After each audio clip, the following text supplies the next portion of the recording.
দেশীয় চলচ্চিত্রের সুপারস্টার শাকিব খানের ক্যারিয়ারের বাইরে বিভিন্ন সময় ব্যক্তিজীবনের দুই স্ত্রী নিয়ে বেশি আলোচনায় থাকেন। তবে বিভিন্ন সময় দেখা যায় শাকিবকে নিয়ে প্রথম স্ত্রী অপু বিশ্বাস কথা বলছেন, আবার কখনো কথা বলছেন তার দ্বিতীয় স্ত্রী বুবলি। এই কথাটা আপনি প্রমাণ করতে যেহেতু আপনি এরা দুজন প্রায় সময়ই একে অপরের নাম উল্লেখ না করে ইঙ্গিতমূলক কথা কিংবা স্বামী শাকিবের সঙ্গে নিজের সম্পর্ক নিয়ে কথা বলতে দেখা যায়। ফলে বছরের অধিকাংশ সময় ক্যারিয়ারের চাইতে ব্যক্তিগত জীবন নিয়ে শিরোনামে থাকেন এই দুই নায়িকা। বিশেষ করে অপু বিশ্বাসের হাতে কোনো ছবি না থাকায় তিনি এসব নিয়ে এখন ব্যস্ত থাকেন।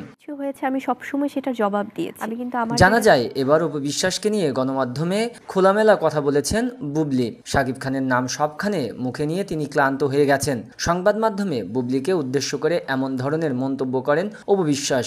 এমন বক্তব্যের জবাবে বুবলি বলেন, সবথেকে হাস্যকর হলো সে নিজের নিঃশ্বাসের থেকেও বুবলির নামটা বেশি নেয়। সব জায়গায় শুধু বুবলি বুবলি। ভাইরাল হওয়ার জন্য সে এমন কিছু নেই যা করছে না। তিনি বুবলির নাম নিতে নিতে মানসিক রোগী হয়ে গেছেন। সে জিজ্ঞেস করে আমাকে এবং আমার আশেপাশে সবাই দেখে। এর আগে বুবলি জানান, শাকিবকে নিয়ে যিনি আপত্তিকর ও অসম্মানজনক কথা বলবে তার সঙ্গে কোনো সম্পর্ক রাখবেন না তিনি। এই মন্তব্যকে হাস্যকর আখ্যা দিয়ে অপু বিশ্বাস বলেন, তিনি শাকিবের নাম মুখে নিতে নিতে ক্লান্ত।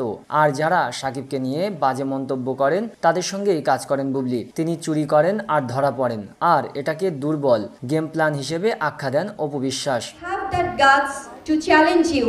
এরপর অপু বিশ্বাসকে হুঁশিয়ারি দিয়ে বুবলি বলেন, সে ভেবেছে আমাকেও আমার ছেলেকে নিয়ে সবসময় মিথ্যাচার করবে, আর আমিও বরাবরের মতো চুপ থাকবো। কখনোই না, কেননা আমার কখনোই তাকে নিয়ে কথা বলার রুচি হয় না। তবে যখন দেখছি সে তার নিজ স্বার্থসিদ্ধির জন্য আদা জল খেয়ে সে জাতকে তার বাবার থেকে আলাদা করার জন্য নেমেছে, তখন আমি চুপ থাকবো কেন?